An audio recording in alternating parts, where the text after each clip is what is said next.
తాకట్టులో ఉన్న బంగారాన్ని విడిపించి ఆ రోజు ఆన్లైన్ రేటుకే మేము కొంటాం. Sharma gold company.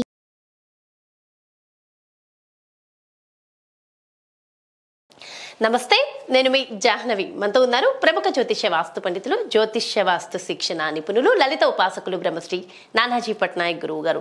సూక్ష్మంలో మోక్షం ఈ ప్రత్యేక కార్యక్రమం ద్వారా మనకున్నటువంటి ప్రతి సమస్యకి చక్కటి పరిష్కార మార్గాలు అందిస్తూ, మనకున్నటువంటి ఎలాంటి ప్రశ్నకైనా చక్కటి సమాధానాలు కూడా తెలియజేస్తున్నారు కదా గురువు గారు. మరి వ్యాస పూర్ణిమ, గురు పూర్ణిమ, మరి దీనికి అంటే ఆ రోజు విశిష్టత ఏమిటి, పూర్తి వివరాలు గురువు గారు మాటలు అడిగి తెలుసుకుందాం. నమస్కారం గురువు గారు. శ్రీమాత్రే నమః. గురుగారు, ఆదివారం వ్యాస పూర్ణిమ, గురు పూర్ణిమ అంటాం కదా. అంటే వ్యాస పూర్ణిమ అనేది చాలా తక్కువ మందికి తెలుసు. గురు పూర్ణిమ అని అనగానే అందరికీ అర్థమైపోతుంది. అయితే గురు పూర్ణిమ అనగానే మనం సాయిబాబా గారు మనకు వెంటనే గుర్తొస్తారు. సాయిబాబా గుడికి వెళ్తాం, మనం చక్కగా పూజలు అవన్నీ చేసుకుంటూ ఉంటాం. అసలు గురు పూర్ణిమ ఏమిటి, ఆ రోజు నిజంగా మనం ఆచరించవలసిన విధి విధానాలు ఏమిటి? యాక్చువల్గా వ్యాస పౌర్ణిమ అది. వ్యాస పౌర్ణిమ వ్యాసుడిని పూజించాలి. సాయిబాబా భక్తులు ఉంటే వాళ్ళని పూజించుకుంటే తప్పేం కాదు. బట్ ఏంటంటే మనకి శాస్త్రాలు చెప్తున్నటువంటిది ఏంటంటే వ్యాసుడు వ్యాసాయ విష్ణు రూపాయ వ్యాస రూపాయ విష్ణవే. అంటే వ్యాసుడు విష్ణువు వేరు కాదు. విష్ణువు యొక్క శక్తి వ్యాస రూపంలో ఉంది. మరి ఎందుకు జరుపుకోవాలి అంటే ఇప్పుడు ఇవాళ రేపు ఏంటంటే అమ్మా, ఒక పని చేయాలంటే లాజిక్స్ ఆలోచిస్తున్నారు. నేను ఇప్పుడు ఎందుకు చేయాలి ఇది, అంతేగా, నేను చేయడం వల్ల నాకేంటి కలియుగ ధర్మం అది. కలియుగ ధర్మం అయ్యో కలియుగ నాకేంటి అనుకునే ఆలోచన కలియుగంలో ఎక్కువగా ఉంటుంది. ధర్మం మాత్రం కాదు, కలియుగ ధర్మం కాదు అది. కలియుగ ధర్మం కాదు, కలియుగ ధర్మం ఈజ్ డిఫరెంట్. అయితే ఏంటంటే నాకేమిటి అనే వాళ్ళకి నేను మీకు ఇప్పుడు చెప్పబోయేది ఒకటే. ఇప్పుడు ఎవరి జన్మ జాతకంలో అయినా కర్మ తొలగాలి అంటే వాళ్ళకి ముఖ్యంగా కావాల్సింది ఏమిటి చెప్పమంటారా? గురుబలం. గురుబలం కనుక లేదనుకోండి, వాళ్ళు ఎన్ని పూజలు చేసినా సరే వాళ్ళకి ఫలితం రాదు. నథింగ్. చాలామంది మీరు చూస్తుంటారు, ఏమంటే వీళ్ళందరూ మా టీం అందరూ లలిత చదువుతున్నారు కానీ నాకు ఎందుకో రిజల్ట్ రావట్లేదు అనుకునే వాళ్ళు నేను చూసా. ఓ 10,000 మంది చదువుతున్నాను అనుకోండి, 10,000లో ఒకరిద్దరు ఏమిటో సార్ నాకు అర్థం కావట్లేదు, నేను చదవలేకపోతున్నా అంటే ఒకటి, నేను చదవలేకపోతున్నా అనుకునే వాళ్ళు కొంతమంది, నేను కాన్సన్ట్రేషన్ చేయలేకపోతున్నాను అంటే గురుబలం లేకపోతే ఏమవుద్దంటే ఫస్ట్ దైవతా సంబంధించిన దగ్గరికి ఆలోచన వస్తుంది కానీ ఇంప్లిమెంట్ చేయలేకపోతుంటారు. ఇంప్లిమెంట్ చేసినా కూడా కంప్లీట్గా చేయలేకపోతుంటారు. ఓకే. ఈ వ్యాస పౌర్ణమి చేసినప్పుడు ఏమవుతుందంటే మీకు కర్మ తొలగుతుంది. ఎందుకు కర్మ తొలగాలండి వ్యాస పౌర్ణమికి అంటే, పౌర్ణమి మనకి ప్లానెటరీ పొజిషన్స్లో ఎక్కడెక్కడ ఏ ప్లానెట్స్ ద్వారా వస్తుంది ఈజ్ మోస్ట్ ఇంపార్టెంట్. కర్కాటక రాశిలో రవి, మకర రాశిలో చంద్రుడు ఉన్నప్పుడు పౌర్ణమి ఏర్పడుతుంది 1/7 యాక్సిస్లో. మకర రాశిని మనకి జ్యోతిష్ శాస్త్రంలో కర్మస్థానంగా చెప్తారు. అంటే ధనస్సు జీవుడు అనుకుంటే మకర కుంభాలు కర్మ మరియు వైతరణి నది దాటడంగా చెప్తారు. మీనరాశి ఈజ్ ది మనం మోక్షాన్ని చెందడంగా చెప్తారు. అంటే ఒక జీవుడు ఈ కర్మని దాటి అక్కడికి వెళ్తాడు, మీనంలోకి వెళ్ళడం, మోక్షం చెందడం. మీకు మోక్షం రావాలంటే ఏంటి? మోక్షం అంటే ఏమిటి? యాక్చువల్గా అన్నిటిని వదిలేయడం కాదు, అన్నీ ఉన్నా సరే వాటిని అంటుకోకుండా ఉండడం. మోక్షం అంటే ఏదో చనిపోయిన తర్వాత వచ్చేది కాదు. చాలామంది ఏమనుకుంటారంటే చచ్చిపోయిన తర్వాత వచ్చేది మోక్షం అనుకుంటారు. కాదు, చనిపోయిన తర్వాత మోక్షం వస్తుంది అలా కాదు. మీకు వచ్చేది ఏంటంటే అన్నిట్లో భగవంతుడిని చూస్తూ, దేనికి మనం కంగారు పడిపోయి నాకు ఇది కావాలి, ఇది పోతుందేమో, ఇది నేను పోగొట్టుకుంటానేమో, ఇది నేను అంటే మిమ్మల్ని నేను వైరాగ్యంగా ఉండడం అనేటువంటిది డిఫరెంట్ థింగ్. దేని మీద మీరు ఇంట్రెస్ట్ లేకుండా ఉండమని నేను చెప్పట్లే. మీ పనులన్నీ మీరు చేస్తూ దేనికి అంటుకోకుండా ఉండాలి, దట్ ఈజ్ మోక్ష. ఓకే. మీ పనులని మీరు చేస్తుంటారు కానీ దేనికి అతుక్కొని ఉండరు. కాకపోతే మనకు రావాల్సినవి ఉండాల్సినవి అన్ని. ఒక రన్నింగ్ చేస్తాడు ఒక వ్యక్తి, అంటే చిన్న ఎగ్జాంపుల్ చెప్తాను చూడండి. ఒక 100 మీటర్స్ రన్ ఉంది, జస్ట్ రన్ చేస్తే ఎంజాయ్ చేస్తాడు. గెలవాలా గెలవకూడదా, గెలిస్తే ఏమవుతుంది, గెలవకపోతే ఏమవుతుంది ఏమో ఆలోచించరు. జస్ట్ రన్ చేస్తే ఎంజాయ్ ఎలా చేస్తామో అట్లాగే మన పనులు మనం చేసుకుంటూ దేనికి అంటుకోకుండా ఉంటే దట్ ఈజ్ మోక్ష. అన్నిటినీ భగవంతుడికి సమర్పిస్తూ చేస్తూ ఉంటే చాలు, అంతే. దానిలో అంటే బాధ వస్తే ఏడ్ చేయడం, ఆనందం వస్తే ఆనందపడిపోవడం, లగ్జరీస్ ఏముండవు. ఇంకా ఆనందపడండి తప్పలేదు, కానీ బాధనే ఆనందాన్ని ఈక్వల్గా చూడాలి. ఎగ్జాక్ట్లీ, అది మోక్షం. ఇప్పుడు మీ పాయింట్ ఆఫ్ వ్యూలో మీకు బాధ, ఇంకోళ్ళ పాయింట్ ఆఫ్ వ్యూలో అది బాధ కాదు. ఇంతేనా, ఈ మాత్రానికే అని అడుగుతారుగా ప్రతి ఒక్కరు పక్కన వాళ్ళ సమస్య. ఒక డాక్టర్ ఇంజెక్షన్ ఇస్తున్నాడు, డాక్టర్ ఇంజెక్షన్ ఇస్తే డాక్టర్కి బాధ కాదు అది, కానీ పేషెంట్కి బాధ. కానీ డాక్టర్ పాయింట్ ఆఫ్ వ్యూ నుంచి మీకు నయం అవుతుందని తెలుసు. యాక్చువల్ ట్రూత్ ఏంటంటే మీకు అది హీల్ చేస్తుంది. జిమ్కి వెళ్తాము, జిమ్లో ఎక్సర్సైజ్ చేస్తే బాడీ పెయిన్స్ వస్తాయి. పెయిన్స్ అనేది బాధ అంటామా, మజిల్స్ గట్టిగా అవుతున్నాయి అంటావా? మజిల్స్ స్ట్రాంగ్ అవుతున్నాయి.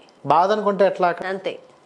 ఈ పెయిన్ పడితేనే మజిల్ స్ట్రాంగ్ అవుతుందనే పాయింట్ ఎంత ట్రూవో, మనిషి లైఫ్లో పెయిన్ అనుభవిస్తేనే స్ట్రాంగ్ అవుతాడు. సో అది యాజ్ ఆస్ట్రాలజర్ మీరు పర్ఫెక్ట్గా చెప్పేస్తారు వాళ్ళు దాన్ని చూసి. ఎగ్జాక్ట్లీ.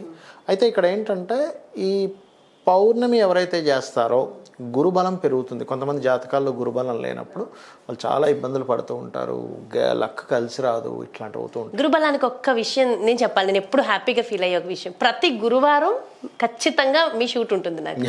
నిజంగా నేను ఎన్నిసార్లు ఎంత హ్యాపీ ఫీల్ అవుతా, ప్రతి గురువారం మీ షూట్ ఉంటుంది. నాకు ఇక్కడే గురుబలం వస్తుంది అని నేను చాలా హ్యాపీగా ఫీల్ అవుతా.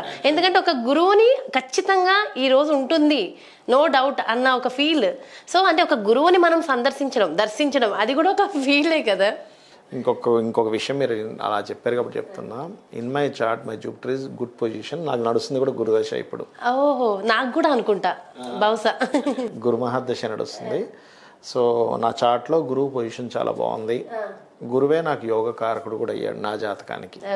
సో అందుకని మేబీ అలా భగవంతుడు అలా డిజైన్ చేశాడు. అయితే ఇక్కడ ఏంటంటే అమ్మా, ఎవరికైనా ఇబ్బంది ఉంది, వ్యాస పౌర్ణమి రోజు వ్యాసుని పూజించాలి, విష్ణువుని ఆరాధించాలి.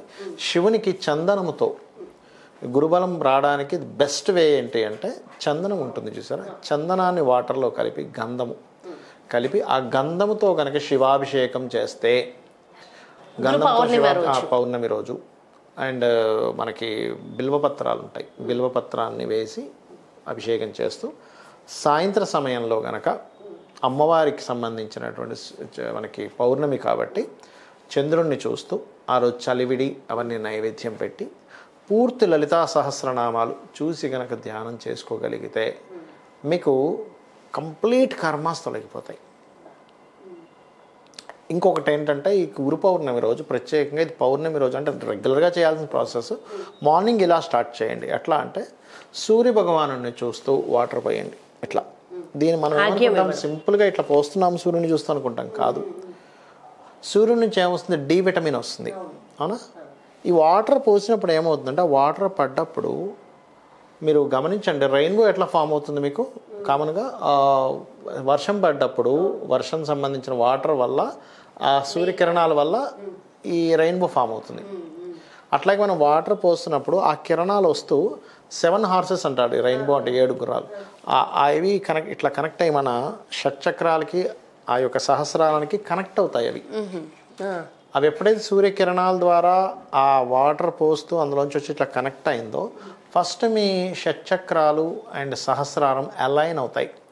అవి అలైన్ అయితే కానీ మీరు చేస్తున్న పూజ, మీరు చేస్తున్నటువంటిది ఏదైతే ఉందో అది కనెక్ట్ అవ్వదు. అలా ప్రారంభించి, అందుకే మీకు ఉదయం పూట సూర్య నమస్కారం చేసుకోమని చెప్తారు. అలా ప్రారంభించి మీరు కనుక వెళ్తున్నట్లయితే అద్భుతంగా ఉంటుంది. సో ఖచ్చితంగా అంటే ఇది ప్రతిరోజు చేయడం మంచిది. ప్రతిరోజు ఖచ్చితంగా చేయాలి. గురు పౌర్ణమి రోజు అలా ప్రారంభిస్తే, ఆ రోజు ఆదివారం వచ్చింది, ఆదివారం ఒకటైంది అండ్ పౌర్ణమి ఏర్పడింది, వ్యాస పౌర్ణమి, అది కాకుండా ఇట్లా ప్రారంభించండి. సో ఆ రోజు నుంచి మొదలుపెట్టి కొంతమంది 11 రోజులు 21 రోజులు దీక్షలు కూడా చేయాలనుకుంటూ ఉంటారు కదా. సో అలా కూడా అనుకుని చేయవచ్చు. చేసినట్లయితే ఖచ్చితంగా మీకు గురుబలము, చంద్రబలము, పౌర్ణమి రోజు చేసిన శివుడికి కూడా అభిషేకం, శివాభిషేకం ఎందుకు అంటే, మీకు ఏదైనా ఒక వర్క్ కంప్లీట్ అవ్వాలంటే ఈశ్వరానుగ్రహం ఉండాలి. అది సాయంత్రం సమయంలో చేయాలి గురుగారు? మార్నింగ్ టైం శివుడు అభిషేకం చేసుకోండి, విష్ణు సహస్రనామాలు చదువుకోండి, వ్యాసుని నమస్కరించుకోండి కాసేపు, ఓం వ్యాసదేవాయ నమః అనుకున్నా సరిపోతుంది. కాసేపు జపంలా చేసుకోవచ్చు. నైట్ చంద్రుడిని చూస్తూ ఈ యొక్క లలిత సహస్రనామం చేసుకుంటూ పరమాన్నం నైవేద్యం పెట్టి, పరమాన్నము చలివిడి నైవేద్యం పెట్టినట్లే అద్భుతంగా ఉంటుంది. అబ్బా, అసలు పర్ఫెక్ట్ రెమెడీస్ చక్కగా క్లియర్గా చెప్పేశారు. థ్యాంక్ యూ సో మచ్ గురువు గారు. శ్రీమాత్రే నమః. ఎస్, వ్యాస పూర్ణిమ, గురు పౌర్ణిమ. ఆ రోజు మనకి మన జీవితంలో ఉన్న ప్రతి ఒక్క కోరిక, ఒక్కొక్క మనిషికి ఒక్కొక్క కోరిక ఉంటుంది కదా, అది ఎలాంటి కోరికైనా సరే నెరవేరాలి అంటే ఆ రోజు ఉదయం ఏ విధి విధానాల ప్రకారం జరుపుకోవాలి, సాయంత్రం ఖచ్చితంగా అంటే రాత్రి సమయంలో ఆ పూర్ణిమని ఎలా జరుపుకోవాలి, డీటెయిల్డ్గా చక్కగా మనం ఆచరించవలసిన విధి విధానాలు, పరిహారాలు ఎక్స్ప్లెయిన్ చేశారు కదా గురువుగారు. డెఫినెట్గా ఇవన్నీ కూడా ఫాలో అయ్యి ఆ రోజు సూర్య భగవానుడికి కూడా మనస్ఫూర్తిగా నమస్కారం చేసుకుని మీరు అనుకున్న ప్రతి కోరిక నెరవేరాలని, నెరవేరుతుందని మనస్ఫూర్తిగా కోరుకుంటూ మరో ప్రత్యేకమైన కార్యక్రమంతో మళ్ళీ మీ ముందుకు వచ్చేస్తాను. మరి అలాగే మీ యొక్క జాతకానికి సంబంధించి కానీ లేదంటే మీ ఇంటి వ్యాపార వాస్తుకు సంబంధించి కానీ గురువు గారిని సంప్రదించాలి, అపాయింట్మెంట్ కావాలి అనుకుంటే అసలు ఆలస్యం చేయొద్దు. వెంటనే క్రింద డిస్ప్లే అవుతున్నటువంటి నెంబర్స్కి కాల్ చేయండి, అపాయింట్మెంట్ తీసుకోండి. నమస్తే. సుమన్ టీవీలో మీ పర్సనల్ అండ్ బిజినెస్ ప్రమోషన్స్ కోసం కింది నెంబర్కి కాంటాక్ట్ చేయండి.